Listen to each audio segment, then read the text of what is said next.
Have you ever felt that strange sense of unease when you're alone, like something is watching you from the shadows?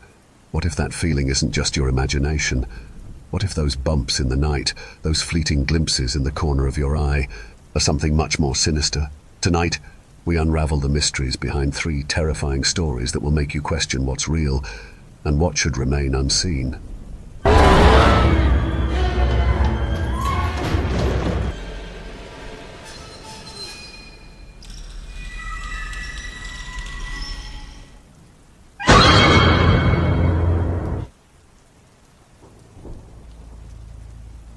I slapped my alarm as quickly and quietly as I could. While holding my hand over the alarm, I slowly turned to see if I had woken my wife. Jane always managed to look pretty, even when she was sleeping. Well, not really, but she looked pretty to me. I walked to the bedroom door on my way to the kitchen, making sure to avoid the creaky aged planks that made up my bedroom floor. I could practically step around them with my eyes closed. Jane has always loved the taste of fresh game. I could never understand what she liked about it, but I loved hunting, so it was a nice balance. I tried preparing the pots and plates as quietly as I could, but, you know, they're pots and plates. I told myself she couldn't hear anything I was doing and the surprise wouldn't be ruined, but I'm certain I heard her trying to race back up the stairs quietly to spare my feelings. After leaving the kitchen ready for the meal I would prepare later, I grabbed my beautiful bolt-action CZ rifle and left out the front door. The outside world greeted me with a single tone that mirrored itself as far east as west. The blinding white frost of the cold winter morning created the illusion of distance at infinity, while simultaneously appearing completely flat and right in your face. A gentle breeze made sure my eyes never opened further than a squint. I whistled at my lazy mutt, and he poked his head out of his luxurious doghouse. I lowered my fist to Bartleby, and he used my knuckles to give himself a nice shiatsu head massage. I tucked my hand back into my pockets after the cold strips what little heat I had left. Bartleby bites at my hand, annoyed that I put it away. I led him to the passenger side of my truck, opened the door for him, and he hopped in, closing the door behind him with his jaws on the rag I wrapped around the handle on the inside. I walked over to the driver's side, and just before I ducked into the seat, I looked up to see her smiling at me from the second-floor window. When I saw her, she flinched away, but quickly came back when she realized I had already seen her. She gives me a bashful smile and wave, and I shake my head, chuckling while waving back at her. I start the truck and regret not getting the heater fixed.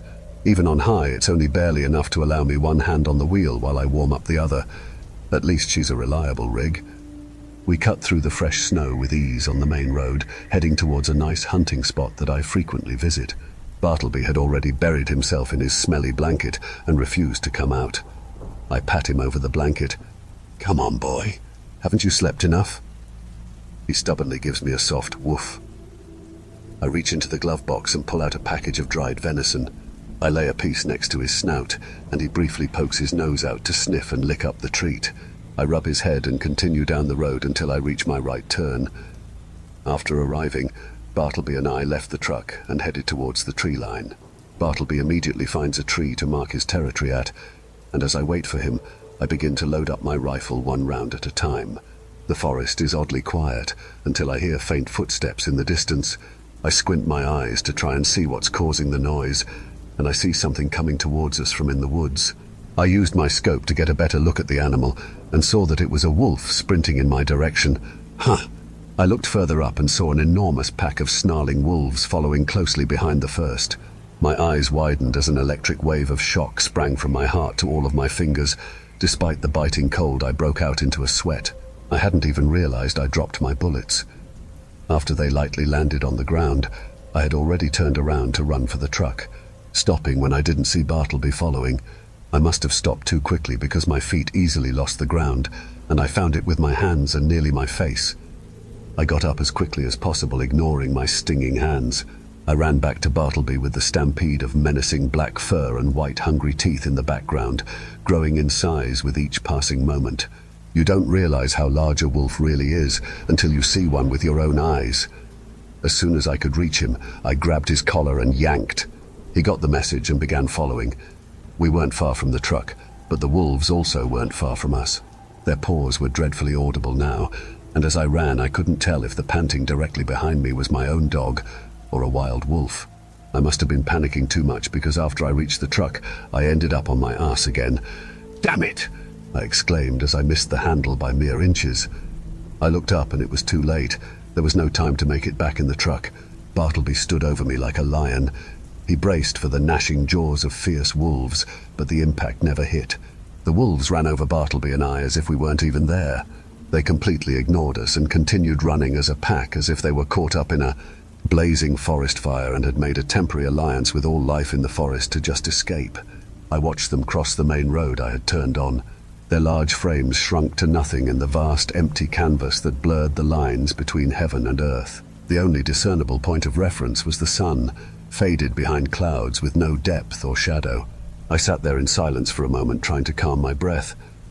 Maybe the trees absorbed the wind, maybe the snow muted the ambience, but after the storm of wolves passed by, the silence of the forest was unnerving. Still sitting on the ground, I laughed to myself in terror as Bartleby licked my face, trying to comfort me. I gave him my knuckles and he scratched his head with them. Returning to where I dropped the bullets, I noticed that the divide between the forest and the rest of the world suddenly seemed greater. I stood before the border of two worlds, and I willingly stepped into one where I didn't belong. Walking through the forest, I looked up directly at the sun and felt no pain due to the clouds evenly distributing its light everywhere. Still morning, nearing noon. Bartleby found a scent, and I followed him. Eventually the scent became a small trail of blood. That wasn't too unusual, but what I saw in the distance was... I jogged ahead of Bartleby because he was still just focused on the trail in front of him. I saw something in the trees. My gaze grew more intense with every step, as a clearer picture revealed itself to be another wolf hanging upright on a tree, branch with its innards on display like some sick mad scientist dissection experiment. Its skin was stretched out and pinned to the tree branches, as if someone were leaving an animal's skin out to dry in the sun. The corpse was still purging its scarlet fluids onto the massive blotch of foul black-dyed snow below. My brow furrowed, and my face turned to a scowl of confusion and disgust. The pure white snow around the gory scene only made the colors seem more vibrant and clear. What the hell could have done this? Bartleby backed up with his tail between his legs. I looked around some more and noticed the surrounding trees all had unrecognizable symbols roughly carved into them. I didn't know what to make of what I was seeing. It was simply strange and disturbing, to say the least. Finally, we arrived at my little tree fort, hunting shack, shelter, whatever you want to call it. I built her right onto a tall, strong tree. Bartleby jumped into the box I made for him, attached to a rope leading all the way up. I climbed up first, using the ladder steps nailed right into the tree. Then I pulled the rope to bring Bartleby up with me. The shelter was a small one. Standing upright in it was impossible, and if I laid down on any side with my hands and feet stretched out, I could easily touch each side of the walls. Only one side of the wall had an entire section of wood missing to show the view of the deeper part of the forest. The other walls could only be opened with small hinged hatches, acting as windows barely large enough to fit my head. There was a large camo tarp covering the biggest segment of the open wall to keep out the cold. We sat patiently and comfortably inside, protected from the unrelenting cold, but despite the gentle howling of the wind, the forest really was oddly quiet. I hadn't realized how clearly I could hear my blood pulsing to the beat of my heart in my head, until the silence was broken by a gentle knocking just behind my head on the wooden wall where I was sitting. Immediately my veins froze over, my heart sank as my eyes grew. I tried to ease my growing heartbeat by thinking, well, it's probably just a loose branch. I got up, hunched over, and looked at the hatch on the wall.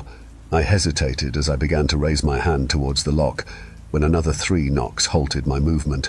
A weak voice from either a young boy or a lady said, "Hello?" from the other side of the wall. The adrenaline came back and I worried someone out there was freezing, in need of my help. But no, that couldn't be. How did they get up here?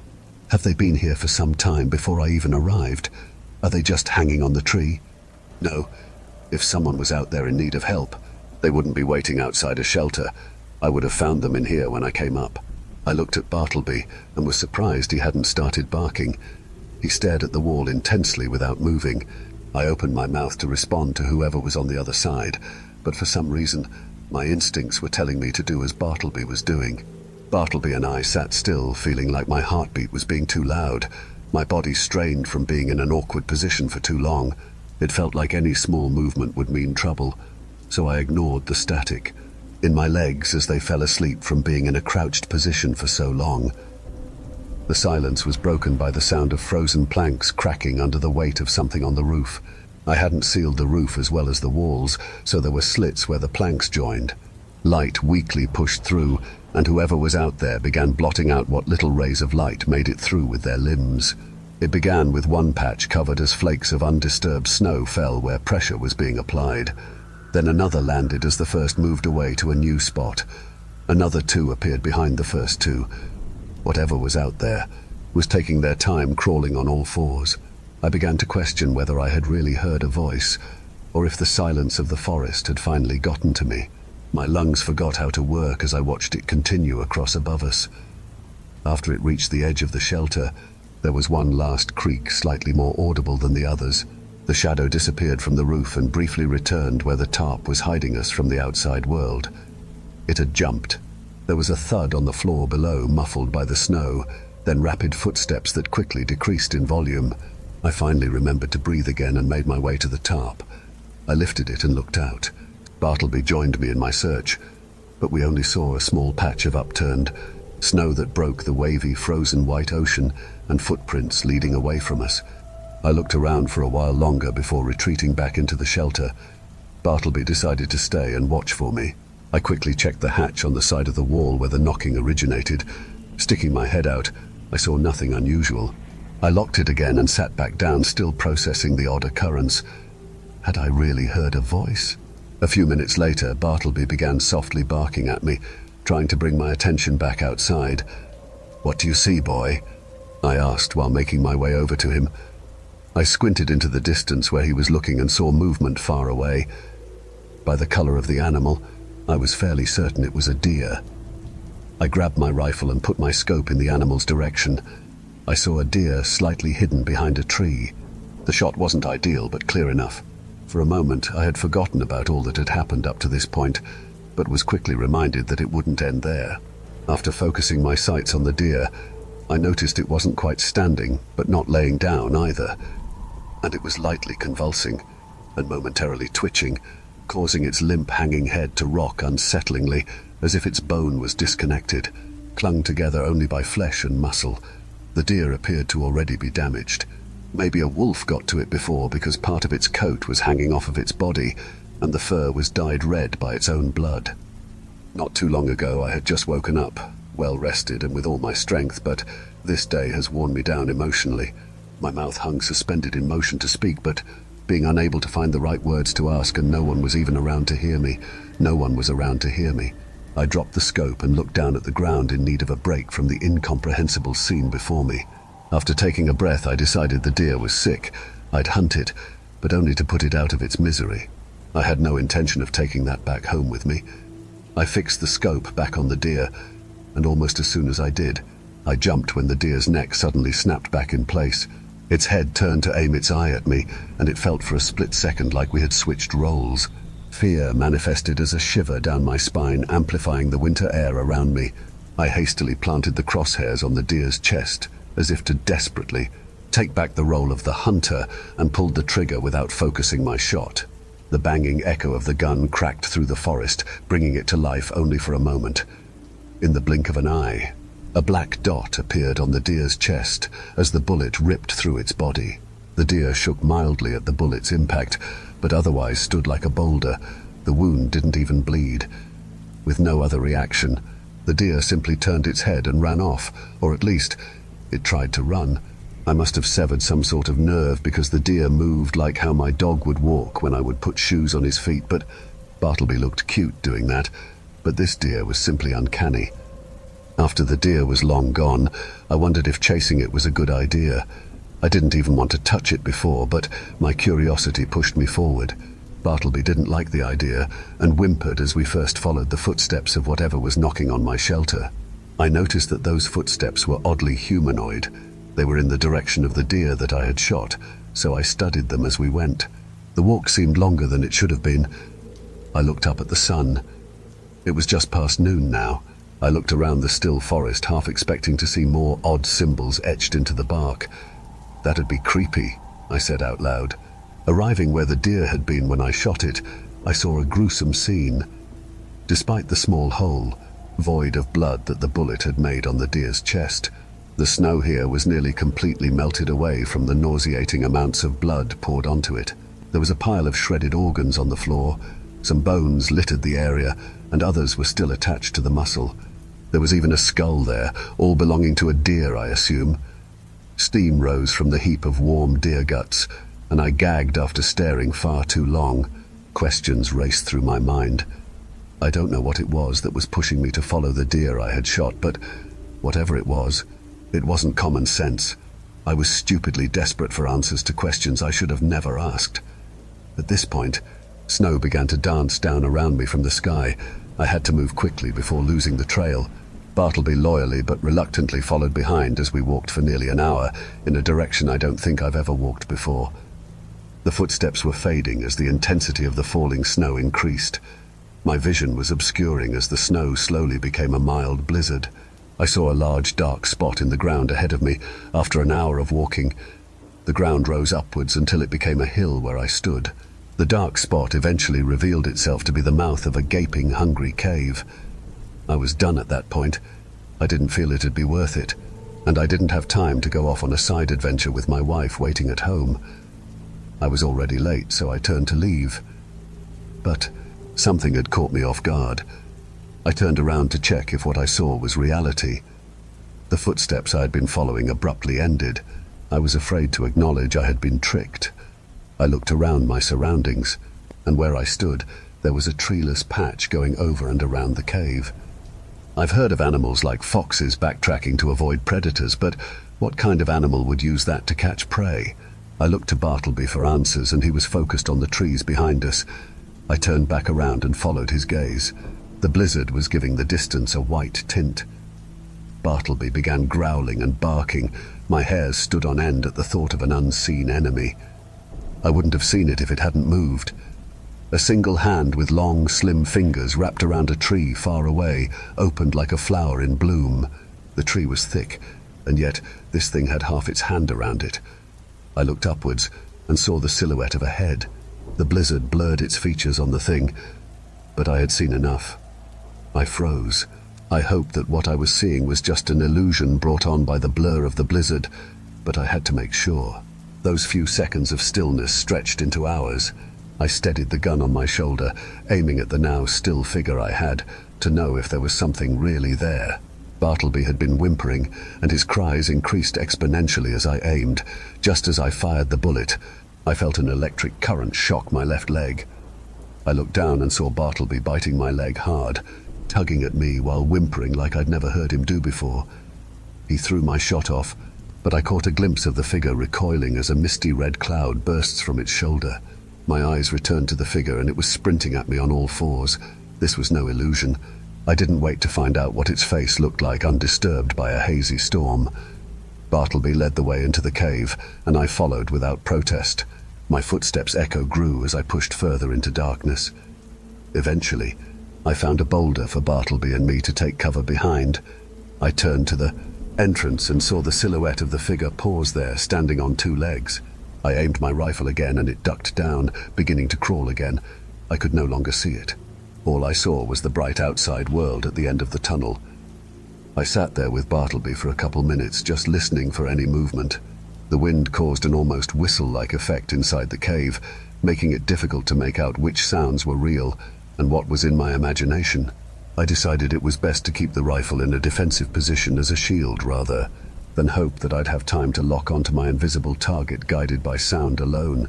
I thought my eyes were finally adjusting to the dark, because I had convinced myself I could see hints of the cave walls around me, and just barely the outline of a tall, long-limbed humanoid figure. It was just standing to my left, not too far away. I don't understand why it hadn't attacked yet. I slowly aimed the rifle at it from my hip. I cannot stress how slowly I moved, making sure my aim was flawless. My finger slowly squeezed the trigger. I braced for the recoil, and a split second before, mere inches away from my left ear, I heard the same weak, "Hello?" I flinched as the bullet hit my imaginary enemy. The flash gave me a brief scope of the area. There was no cave. I was surrounded by trees covered with odd symbols. My adversary had already gotten far too close to me, biding its time, using the wind as a cover for its incremental movement in the dark. I could hear it begin to make its move, but Bartleby miraculously tackled the thing before I or it could react. A struggle began. I heard my dog snarling angrily, and the same human voice that said hello, except now it was howling like the souls of the damned. I began yelling, not in fear or any emotion that I could clearly describe. My voice just flowed without my permission. The monster's cries died out, but Bartleby was showing no mercy. He continued barking, snapping his jaw and tearing at whatever that thing was. I've never heard Bartleby bark so intensely. It was as if he stopped taking breaths in between barking and continued his assault. I continued yelling as my ears began ringing. After my lungs were empty, a warm glow drew my eyes. I looked at my burning home. The flames raged on as I opened my mouth to release emotional pressure through my voice. I don't know if I even made a noise. A ringing in my ears had begun deafening my audible reality. I was shaking even though I wasn't cold. The heat from the fire felt like it scorched the hairs from my face. My wife grabbed me by the shoulders and shook me violently. I continued yelling in her face in a delirious state. I stared at her, but I couldn't remember what her face looked like. She guided the rifle in my hands to her chest while chanting something that I couldn't hear. I kept the rifle fixed on her, not knowing what else to do. She eventually walked away to the side of the house and got down on her knees. She began working on something on the floor, but I couldn't see what it was. The ringing in my head was unbearable. I couldn't explain any of my actions if I tried, but without hesitation, I lifted the barrel of my rifle to my chin and fired a round into my head. My world flashed, and I was plunged back into the dark reality of my situation. The transition shocked the air out of my lungs, and I fell to my knees, gasping for air. When I caught my breath, I noticed Bartleby whimpering weakly. I stepped towards where I heard him. "Bart, you okay, boy?" My voice quivered. I knelt down near his body. He whimpered softly. I lowered my fist to his head with tears in my eyes. Then I felt a fleshy, furless skull. I recoiled before attempting to touch it again. I reached my hand out to confirm, and again felt a fleshy body before me. I jolted up and pulled the trigger, aiming at the spot where that thing was laying in front of me. All I heard were clicks. I reloaded the rifle in a panic and attempted the trigger again. There was one last whimper as the bullet struck it. I looked towards the entrance and called out for Bartleby. "Here, boy. Where are you?" He responded with a strong bark, and I saw his silhouette appear at the end of the tunnel. I jogged to him, leaving the cave behind. Stepping outside, the world seemed darker than I remembered, way too dark. I searched for the sun where I last saw it, but it had disappeared. It was now hanging low on the other side of the sky, evening. How long was I in that cave for? Bartleby began walking ahead. I was eager to be done with this day too. "You leaving without me?" Bartleby stopped and turned his head at me. I stopped approaching him. "What's wrong, Bart?" Bartleby stared at me, and I noticed the wound on his coat. He wasn't in good shape. A piece of his skin hung loosely around the belly area. "Oh, you're hurt." I knelt down next to Bartleby and reached for him to check on his wound when he barked violently at me and growled. I sprung back up, throwing my hands in the air. "Whoa, hey, Bart, it's okay. It's me, Bart." His growl faded, and he began walking back. I watched him continue for a moment, still a little shocked that he had snapped at me. Eventually, I jogged to catch up to him. I watched him carefully as we walked and made sure to keep a distance behind him in silence. The sun was about to begin its setting phase, and we began our long walk back to the truck. I went into autopilot, watching the trees go by. We walked past my shelter in the tree, and then the corpse of the gutted wolf, until the sight of my truck in the distance returned my lucidity. My steps began to feel heavier the closer I got to my truck. My body tensed up as I put my hand on the door handle. I just stood there, holding the door long enough to allow the cold metal to hold me back. "Bartleby?" I turned to him as I spoke. I peeled my hand from the door and balled it into a fist. Lowering it down to him, I said, "Come here, boy." His eyes stared at me. He stood immobile while my fist hung in the air, waiting for reception. Eventually, he slowly walked towards me and licked my fist. I stood there, clenching my jaw. My emotions turned to liquid and pushed against my eyes. I slowly pulled my hand back and gripped my rifle tightly. I closed my eyes, forcing tears down my cheek that provided me with brief relief from the cold, but quickly froze over, stinging my face worse than the air ever could. I slowly lowered the barrel to that thing's head, and immediately it zipped away at astonishing speed. I let out a breath of short-lived relief until it turned left onto the main road in the direction of my home. I dashed to the driver's side and hopped in and drove away recklessly. I sped down the road, disregarding the speed limit. With nothing else to do, I tried to comprehend the horrors of this day, but that only left me feeling overwhelmed. I looked to my right at the passenger seat. The sight of flattened blankets put a pulsing pressure behind my eyes. I lifted them, hoping a stubborn mutt would stick his nose out to greet me. My chest ached, but my body didn't allow me to shed any more tears. I couldn't even moan in pain, only release bursts of pathetic gasping whimpers. Ignoring the roads, I shifted off onto where the grass lay under the snow when I saw my home in the distance. I glided towards my driveway as my car shook and bounced violently, and I nearly crashed had there not been a pile of snow to slow me down.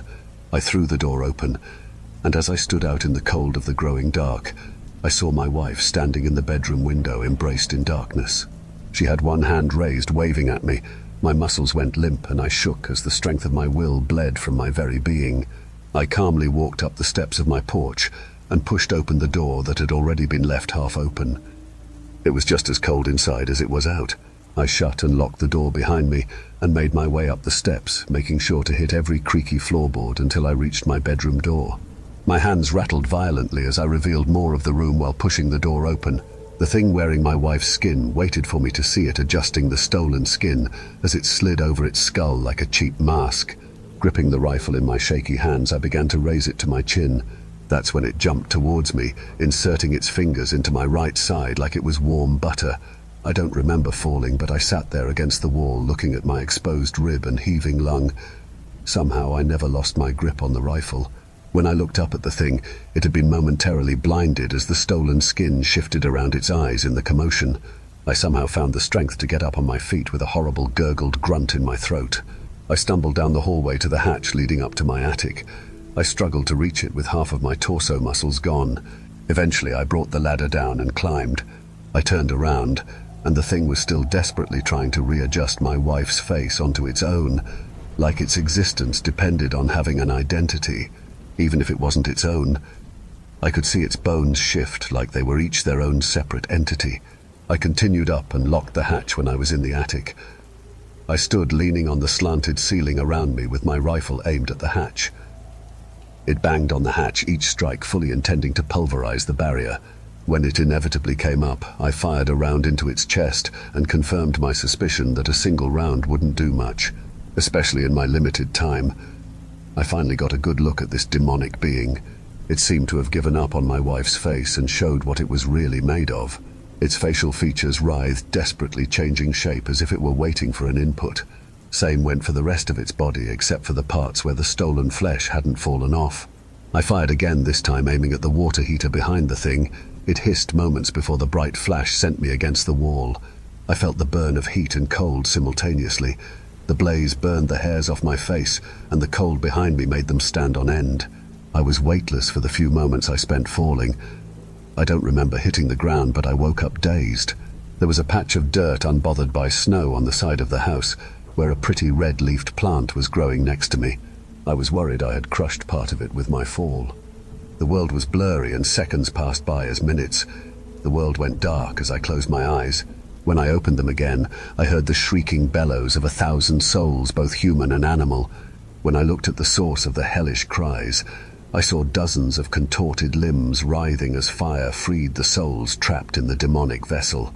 Each of its heads displayed a unique skull, spazzing wildly as if it had forgotten what it originally looked like when it was birthed from the rankest bowels of hell. It began to run off aimlessly into the distance as its body fought with itself, unable to decide which direction to go. That was the last memory I could recall from the night I lost everything. And now I lay here staring at a cheap white tiled roof, hooked up to a machine. I can still feel my leg. The nurses say it's called phantom limb syndrome and that it should go away or become mostly undetectable after the first year. I hope to God that whatever that thing was, it died along with my wife and dog. but something tells me it's still out there somewhere. I'm going to have to sell my land to pay for the medical expenses, but I can't ever truly leave until I know it's dead.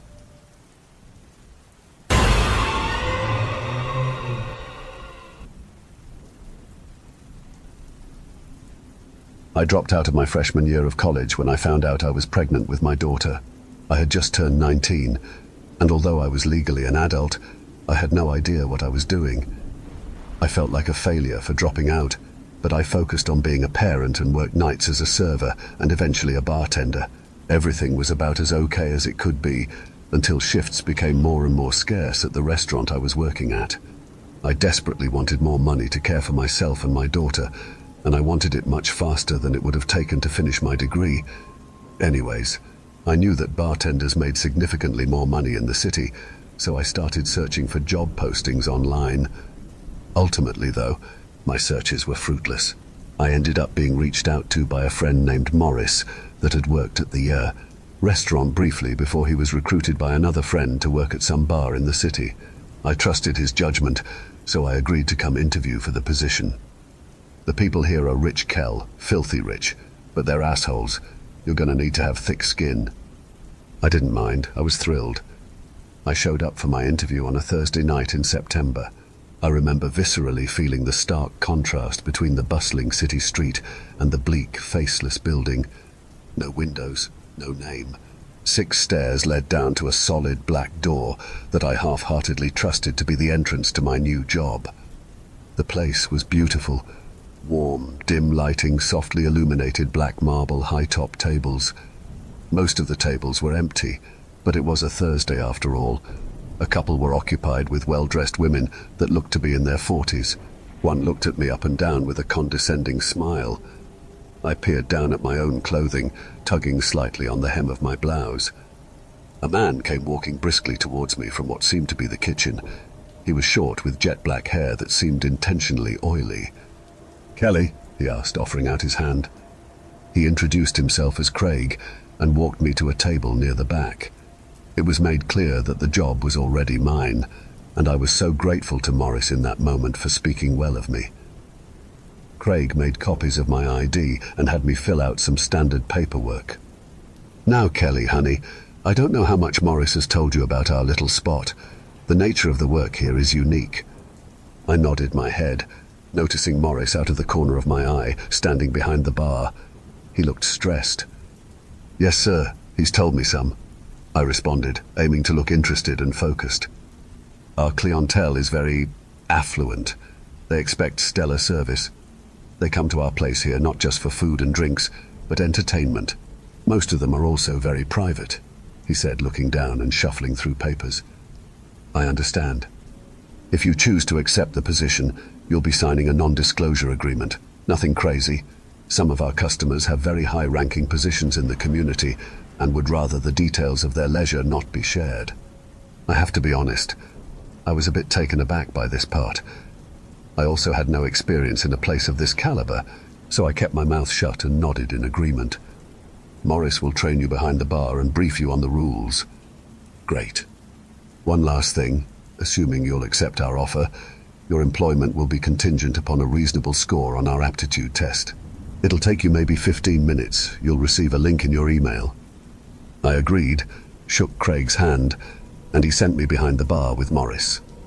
I was admittedly pretty excited to see Morris. I always considered him a good friend, but he seemed distracted and tense. I attributed it to the stress of the job. Morris began by showing me around the bar and going through the details of the drink menu. I listened intently and waited for the email with the link to pop up. Eventually my phone dinged. "Is that the test?" "Yeah, but we can finish up here." "Just take it now," he said quickly, vigorously shining champagne glasses. I pulled up a stool and opened up the link. The first half or so of the test was like any other aptitude test I'd taken online following job applications. Soon the questions became more complex, more clinical. I clicked next, and a black and white abstract photo materialized on the screen. It looked like an elk. I was prompted to choose a multiple-choice answer based on my first impression of the picture. "Is this a freaking ink blot test?" "Morris?" "I can't help you, Kel. Just do your best." "Sorry, are you okay?" I asked. Fine, Kel, listen. You're gonna make a shit ton of money here, okay? Do you see the 4 ladies in total here tonight? I scanned the room. Yes, I'm leaving with no less than $4.50 tonight. Tomorrow, at least double. You'll do just as well. But it's rough here sometimes. Just be prepared. I began to wonder if he'd had a fight with his wife. Maybe one of the table ladies pissed him off. But the thought of that much money gave me chills. I could definitely afford a 2-bedroom working here. I just agreed with him and submitted my test. A few moments later, Morris excused himself to the back and returned with a small stack of papers. One at a time, he slapped the papers down on the bar top from left to right. Non-disclosure, rules, contract. Contract? I asked. For the rules. That's why I set the rules down first. Not as chipper as I remember you, Morris. The matte black paper containing the rules nearly blended with the bar top and stood in deep contrast to the other 2 papers. Fancy, I noted. He flipped the paper over, revealing a list of rules, beautifully written in white ink. Those in maroon jackets are to be ignored completely, no matter what they say or how they behave. If someone calls you, look before you respond. It may be inside your head, and a verbal response to a false call is equivalent to speaking to a maroon coat. Our guests expect a high caliber of service. You must not deny any request from a guest. Bartenders must not enter the storage room or cooler under any circumstances. I remember thinking this was insane. Surely I missed the part where this was some kind of dinner theatre, an elaborate joke. The sober look on Morris's face stopped me in my tracks. I thought of my daughter's face. What's the most you ever made in a weekend? 2,800. My underdeveloped frontal lobe took over and my hand grabbed the pen. The following day was a Friday, and I was expected back at 5 p.m. I slipped in the door 15 minutes early, my black top damp from the autumn drizzle outside. I shivered and tucked my bag into a cubby behind the bar. Morris was engaged in conversation with a woman about 50 with stylish grey hair. It was a bit busier this evening, and slow jazz music warmed the atmosphere. The stylish 50-something peered over at me from her conversation with Morris, a curious look on her face. She sidestepped and slid onto a bar stool across from where I was standing. "Good evening," she said warmly, settling into her seat. "I'm Penny." She was very beautiful with deeply saturated emerald eyes. I introduced myself, knowing she probably already inquired about me. "Penny, she's brand new. You can order from me," Morris said. "Can I not say hello? Besides, I need something you don't have." Morris smiled sarcastically and began cutting limes. "Kelly, I just need a charger, hun. Do you have one for this?" She held up an iPhone, in pristine condition and almost the same shade of emerald as her eyes. I told her I was sorry, that I didn't have an Apple phone, and asked her if she'd asked anyone else. The room seemed to go dead quiet. I felt my smile fading as I watched Ms. Penny's do the same. "Kel, you have to get her a charger," Morris said, never looking up from the limes. "Oh, okay, I can..." "Across the street, there's a gas station." Unbelievable. So I crossed the very busy street in the rain to grab unprepared Ms. Penny a charger for her fancy iPhone. No biggie. I brought it back, and she thanked me warmly, sliding me a $50 bill. The thing was 7.99. "Keep it." A few moments later, Morris introduced me to the barback, Nemo. He was a very short, older man with a bad limp. Morris told me he'd been here 15 years. Because we weren't allowed in the storage room or the cooler, we had to ask Nemo for pretty much everything when we ran out. I felt horrible having to ask him for so much as time went on, but I kept reminding myself that I didn't make the rules. I would come to find that he was a very sweet and gentle man, and he even showed me photos of his grandchildren. Things became very busy that night, and Nemo, Morris and I were running around quite a bit. Around 9 p.m., a man sauntered over to the bar wearing a hooded maroon raincoat. He sat down near the corner of the bar, folding his hands on the bar top. He kept his hood on, but the anticipation of how he looked underneath made my heart start beating faster. I started to feel increasingly nauseated as the seconds went on. Morris walked past me carrying a tray of appetizers. "Ignore him," he said in passing. I continued serving customers and faking smiles. The tip jar was filling up rapidly, and I could count at least 15 $20 bills from where I was standing. Focus. Everything was going smoothly until an apparently tipsy Ms. Penny sashayed her way up to an opening at the bar top. "Honey, the charger you gave me isn't working, the cheap thing. Let me borrow your phone a moment to check in at home." I really didn't want to do that, considering I liked having my phone on me in case my daughter needed to reach me or I wanted to check in on her. She raised her eyebrows in an impatient manner, and I handed over my unlocked phone. "Thanks, just a moment or two." I watched her bring my phone back to her table where she was sitting with 3 other middle-aged ladies. I didn't believe that none of her friends had a phone she could borrow, but I decided to let it go and continue working. Moments later, I heard a variety of different laughs coming from Miss Penny's table. The sounds ranged from stifled giggles to full-on roaring laughter. Leaning over the bar and peering closer, I can see that the ladies are huddled together, looking at and laughing at my phone. A burning sensation of anger and humiliation rose from the base of my spine to the top of my head. I shook Morris's shoulder. "Morris, they're looking through my phone. They're laughing at something on my phone." He shrugged and continued working. I was beyond furious at my helplessness. My open eyes stung with the start of tears. "Hey, forget about it. You're doing a good job. Tear it up, girl," somebody cheered from the bar top. I looked around, terrified to see the maroon man with his hood down, smiling and cheering me on. My heart dropped as I saw the black circles under his eyes and nearly completely rotted teeth. He was smiling excessively and nodding my way. "Tear it up, girl." His face was peppered with raised scars, all in different stages of healing. Was he being supportive or ridiculing me? I couldn't tell.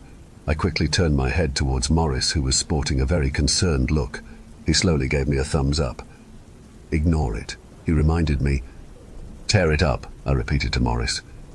Maybe like break a leg, knock 'em down, I don't know, but ignore it." I nodded and continued working, ignoring my frustration with the bullies at the table mocking my entire life. Around 10 p.m. I heard someone call me from the kitchen. "Kelly, your mum's on the phone. It's about your daughter. Something about a peanut." Shit. That wench had my phone and I missed a call. Something's wrong. I slammed the unopened beer in my hand down on the cooler and turned on my heel to race to the kitchen when Morris grabbed my shoulder hard. "What?" I shouted. "Where are you going?" "My daughter's on the phone. She has an allergy. I have to check." "I didn't hear anything, Kelly. You always must check if someone else heard it." "Maybe you weren't listening," I said, breathing shakily and shivering. "I'm always listening. You're okay. Take a seat for a minute. Take a break," he said in a soothing tone. I was steadily losing trust in Morris too. Tears stung my eyes again as they travelled over to the maroon man. He held up a dirty napkin with the words "Tear it up" written in god-awful writing.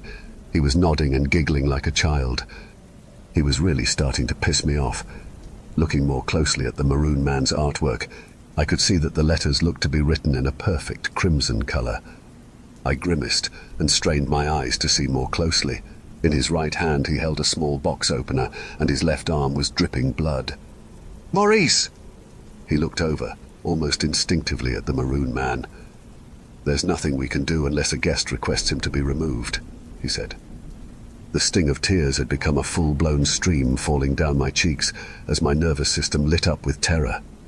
An older man with a white beard caught wind of Maroon Man's bleeding and seemed mildly disgusting at best.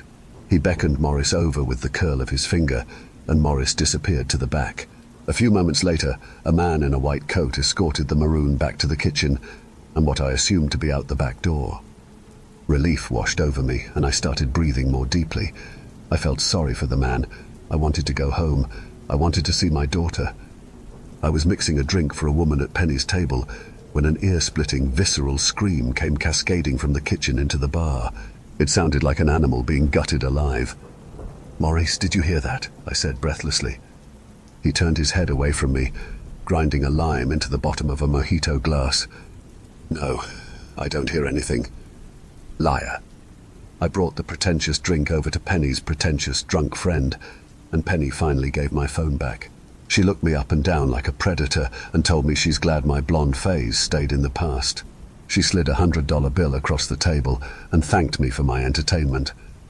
I continued making drinks, watching the tip jar fill to an unjustifiable volume and sustaining comments and requests that were berating at best from various customers.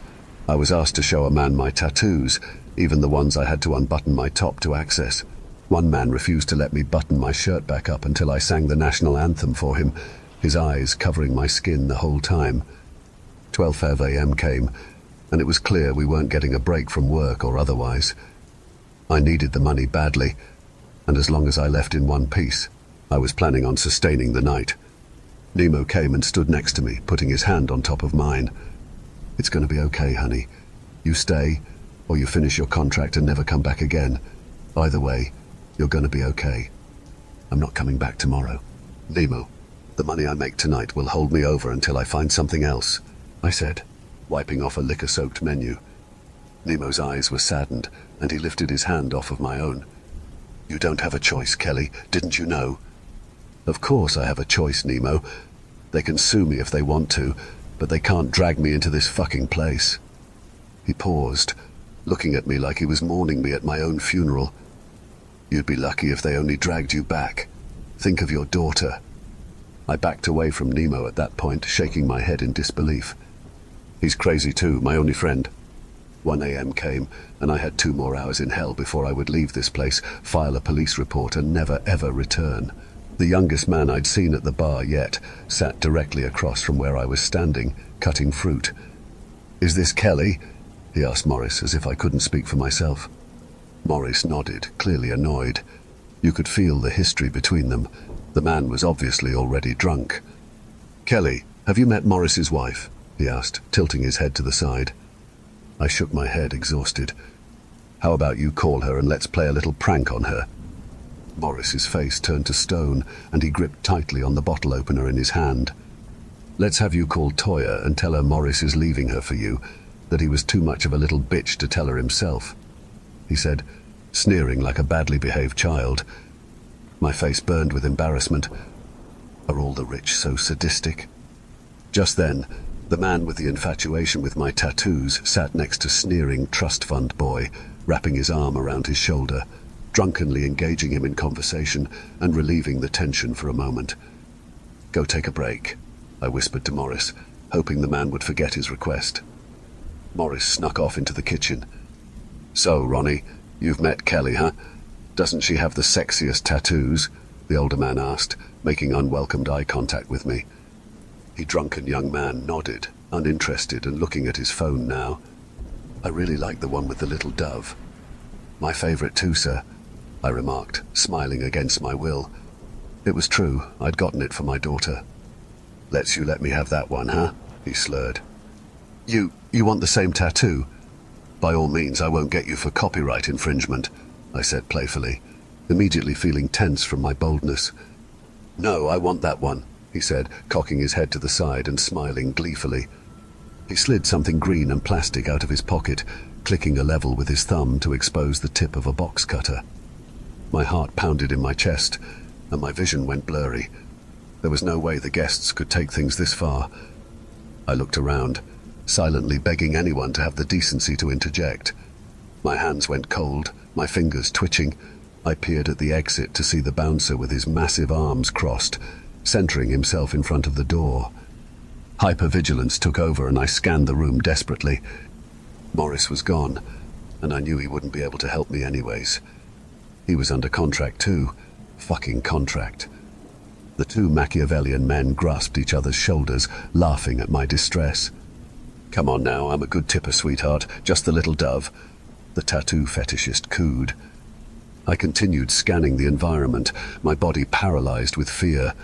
The rules lay on the back counter, a death threat with an elegant font. The box cutter in the monster's hand, the doorman, the phone, Nemo, all of it useless. The bloody napkin lay on the tiled floor, riddled with shoe marks from the ongoing evening, a note from my psychotic cheerleader. Arguably the best part of the night, all things considered. "Tear it up. Tear it up. The fucking contract. There's antibacterial soap in the back. May I wash my arm first?" He frowned in consideration and nodded, shrugging. "Quickly." I walked with tears in my eyes into the kitchen. I scrubbed my arm to prepare for a procedure fit for the Saw franchise. I turned to check the back door, and it was chained shut. I peered out into the bar area, beckoning for Nemo. He came limping over. I asked Nemo to type a message to my daughter that I loved her, in case something went sideways here before I got to go home for the night. "My hands are too shaky," I said, tears streaming down my face. He nodded and took my phone, squinting and typing with one finger. "Why are you even here, Nemo? If you know how bad it is, why are you here?" Without looking up, he told me about his sick wife and her medical bills, his family in another country, and some other unfortunate circumstances. I felt bad for him, I really did. Life is hard. Nemo's handed me back my phone before his eyes widened with trepidation, noticing the butcher's knife pressed up against his stomach. "Kelly, open the storage room, now," I spat, pressing the knife slightly into the tough membrane holding his guts together. He raised his hands above his head in surrender. "They'll kill me for this," he begged. "My contract, rip it apart," I said, being mindful of where I was standing so as not step into the storage room. He scanned the storage room hastily, then pulled down a small metal lockbox from one of the shelves. With shaking hands, he reached for the keys in his pocket and unlocked it. He pulled out a stack of papers, the top page a copy of my ID stapled onto my contract. "Morris's too," I said calmly. He looked up at me with confusion and began to chuckle softly with tears in his eyes. Morris doesn't have a contract. This is his place. Morris owns the place. He owns you." I felt the bile rise into my throat. My entire body was on fire. I trusted him. He'd met my daughter, my family. "Tear it up, Nemo." He ripped the contract down the middle, his tears dropping onto the pieces. When the two halves of my contract fell to the storage room floor, another stack of papers remained in Nemo's hands. A copy of a man's ID stapled to another contract. I took it from Nemo's hand and looked closely to see the picture of a young man, a much younger, less broken and disheveled version of the maroon man. "What is this, Nemo?" I whispered. "He fulfilled his contract. He was what you become after." "Was?" "He broke his only rule by trying to get you out." I left that night and never returned. I work a minimum wage job now, and my daughter and I still live in a one-bedroom apartment. I wouldn't have it any other way.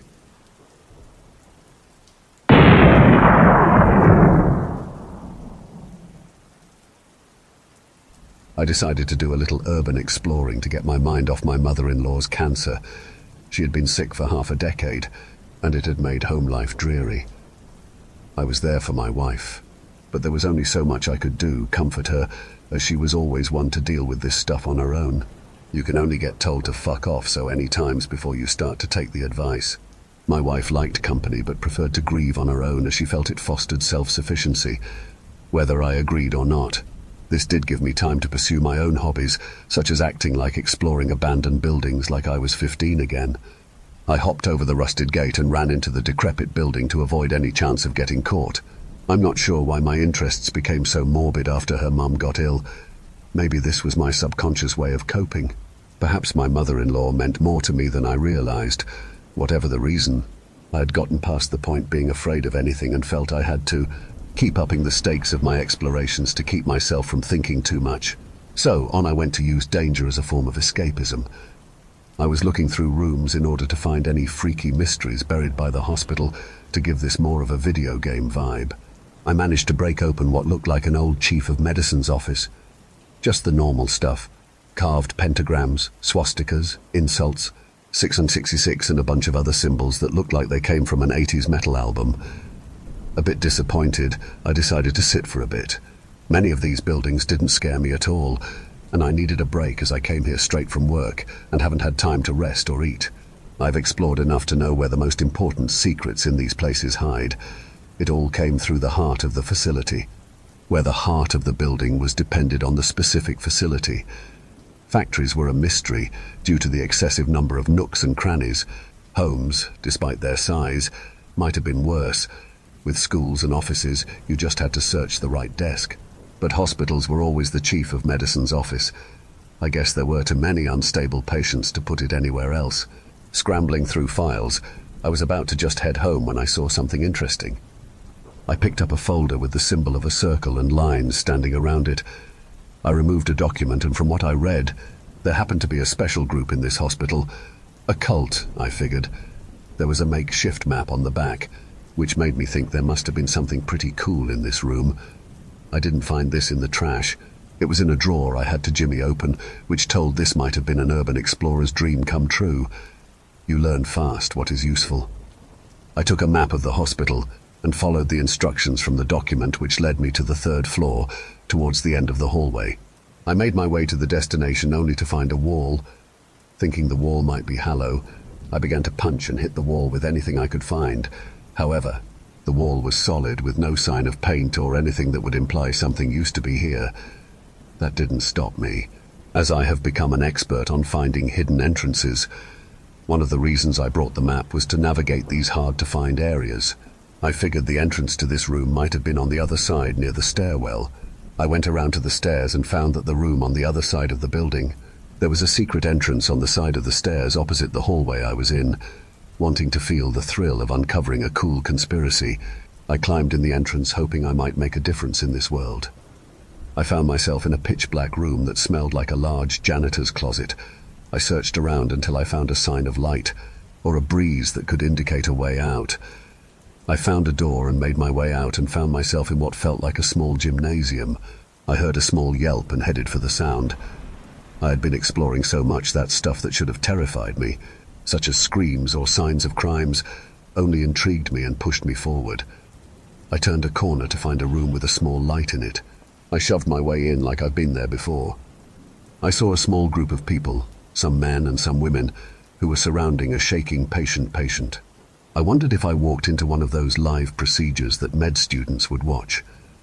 For a brief moment, I thought I entered a part of the hospital that was still in operation and was about to leave when I noticed that the patient was awake. I yelped, causing the group to turn around. I started to run, but the door slammed shut with the leader standing right behind me. "You can't leave yet." "What? "Please have a seat." As he turned to walk away, a seat materialized behind him. Not knowing what to do, I sat, hoping that if I cooperated, I wouldn't be in the patient's place. I could maybe leave and call the authorities. "I know what this looks like. You think we're monsters who are getting a rocks watching a man suffer. A cult of hedonists with no motive but smile in the face of another's pain. I assure you we're not monsters and we don't enjoy this. We have to do this." "So you're addicted?" "The world depends on this man's suffering." I wanted to run for the hills but thought I wouldn't get very far. I sat still, trying not to panic. I know it's crazy, but we have seen things. As bad as the world is, if we don't keep this man in pain, the chaos revealed will be so much worse. And it doesn't happen fast. It will be a gradual turn. It won't be an explosion, more like a corrosion. A steady stream of misevents that eventually leads to our destruction. "Why do you think this? How does this work?" I say, trying to stall as long as I can. It's difficult to explain, but every person, whether it be positive or negative, releases energy. The energy of an individual interacts with another's energy, which creates cohesion or friction that keeps the world in balance. This is why some people love each other, while some that can't stand a person. Every unlikable person, as well as every town favorite, serves a purpose. That being said, most people don't have enough energy to have a noticeable effect on their own. Their energy just comes off as normal human interaction, and the ones who are deemed more emotional and likable cause a small reaction and are mixed in the sea of energy created by every person. However, some people produce enough energy to really make difference. Cult leaders, dictators, and visionaries of all stripes can use that energy to control the wave of energy. This doesn't worry us, as most rarely ever discover their abilities, but a very rare few produces enough to affect the world, all on their own. For these people, their thoughts and opinions don't just carry more weight, but creates a force that doesn't require appealing to society's emotions. Their energy affects the abstract energy of others and create a domino effect of influence which can be mirrored by anyone without having any idea they are being influenced. It is almost like a possession. The ones who have the righteous religious status must be worshipped, while the ones who are malevolent must be despised, for this creates a balance of good and evil that keeps us a moral check.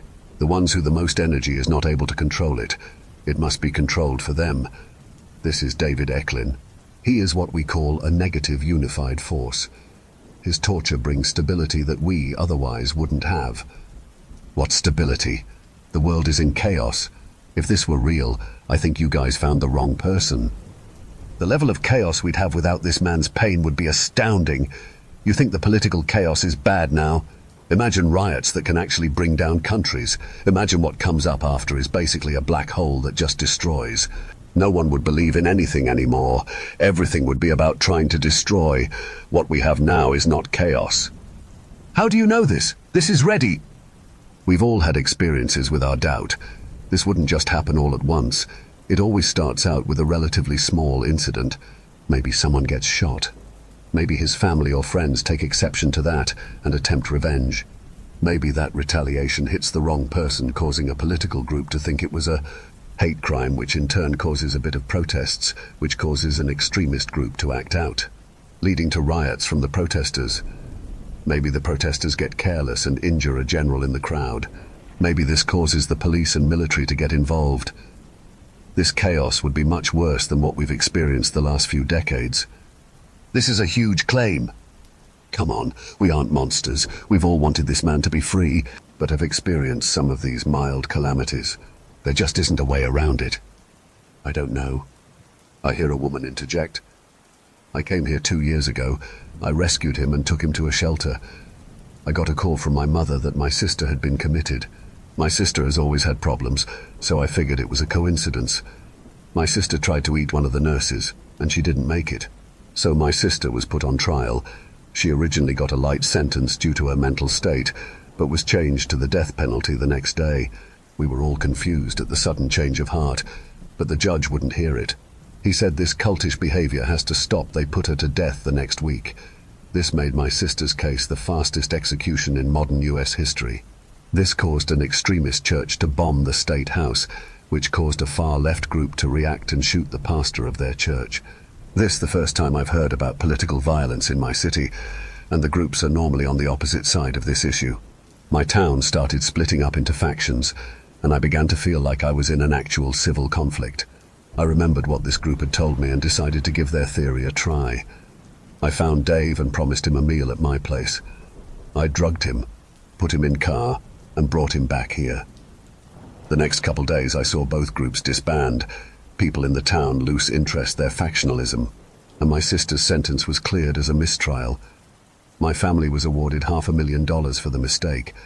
Maybe it was naive, but I became a believer pretty quick, and even more so once I saw what happened when the others went through similar trials. So you are a part of this now? That's part of the deal. You make the choice, then you torture him. I torture him mentally. He thinks I'm his lover, who's also a prisoner, and every few months I make him think we're escaping, only to bring him back here. I hate it, but using my energy to keep his in check is now my biggest priority. But the leader chimes in, and now you're a part of it as well. You have seen him, and whether you like it or not, must partake in his torture. Now come, you need to take in your duty. He grabbed my hand and pulled me to what appeared to be an aberration made by the art department of The Exorcist. He was bloody, pale, and missing teeth. His hair was mangy and missing clumps. The man wasn't even shaking. It was like he felt reserved to his fate. Now please, make the choice. How will you torture him? How will you utilize your negative spirit? We'll give you 20 minutes. The group walks into a side door and leaves me to my decision. I wasn't about to get inducted in this cult. I didn't care if I were risking my life. I needed to save a human from a fate worse than death. I grabbed the knife off the table, cut his ropes, and tried to pull him up. Come on, I'm getting you out of here. The man could barely stand after being tied up for so long, and I had to act as a crutch. We made our way to the door I came from. I had to be cautious as I wasn't sure if the cult had backup in the hallway I came from. I peeked out and noticed a couple robed members at the end of the hall. They were hard to make out in the dark, but I could see them, and luckily, they were on the opposite side I came from, so I shuffled with this dude toward our exit. I was curious as to why their security was this lax, considering the nature of their crimes. I guess entropy really takes its toll. We made our way in the stairwell to the main hospital, where we sat for a few minutes. How long have you been in here? I don't know. He seemed listless. I couldn't blame him. Are you from this area? I'm not sure. I've been here for years. I barely remember what happened the day I was taken. I don't have much a grasp on time anymore. These guys really do this to you all these years? It's been rough. It hasn't all been brutal. Sometimes I get a week off to recover, but I think that's so I can feel the pain fresher. They pretend to be my friend, then crack me a bunch, then I wake back on the table. We sat there for 30 minutes just talking about his situation and where he wants to go. I received a text from my wife. Her mum's health took a turn for the worse. She wasn't texting like she normally did. She told me she might take her own life. Just as I was about to message her, my brother texted me about how most of the houses on his block are foreclosing and his neighbors are becoming homeless. His house is safe, but people are demanding to stay there. He is contemplating leaving as the neighborhood is becoming chaotic. At this point, my anxiety had gone to overdrive. I'm not superstitious, but the coincidence was ridiculous. Come on, let's get a move on. I helped him up when I got a ping on my phone. My wife tried to kill herself. It was then that superstition took hold. But this guy isn't getting tortured because my family is in pain. I couldn't do that to anyone, no matter the cost. If this thing was real, I'll just kill myself. I took us through the hole that led back to the main hospital when I received another text. My brother got stabbed by his wife. This was understandable. She was stressed. We were walking in the hallway that led to the exit, and I got a text from my wife's sister. My wife, apparently, had a contagious blood disease that had begun to infect the hospital. Their family was quarantined. Hey, wait, there was odd security. Let's go back this way. I had taken the dude back to the room. The cult was standing there waiting. You were quicker than most. Most people spend at least another 20 minutes pretending they're going to save him while they make up their mind. Shut up, this is horrific. We've all had to make the decision. It cannot continue if a newcomer doesn't make the choice. The members pull the fella up and tie him. Now, you must make the next move. He hands me a knife. The first cut must be the most painful. 3 stories, 3 brushes with the unknown. Maybe these tales are just the stuff of legend, or maybe they're warnings of what lurks just out of sight, waiting for us to cross its path. So next time you hear a knock when no one's there, or see something move in the corner of your eye, remember, you never know what might be watching. With that said, thanks for watching, and until next time.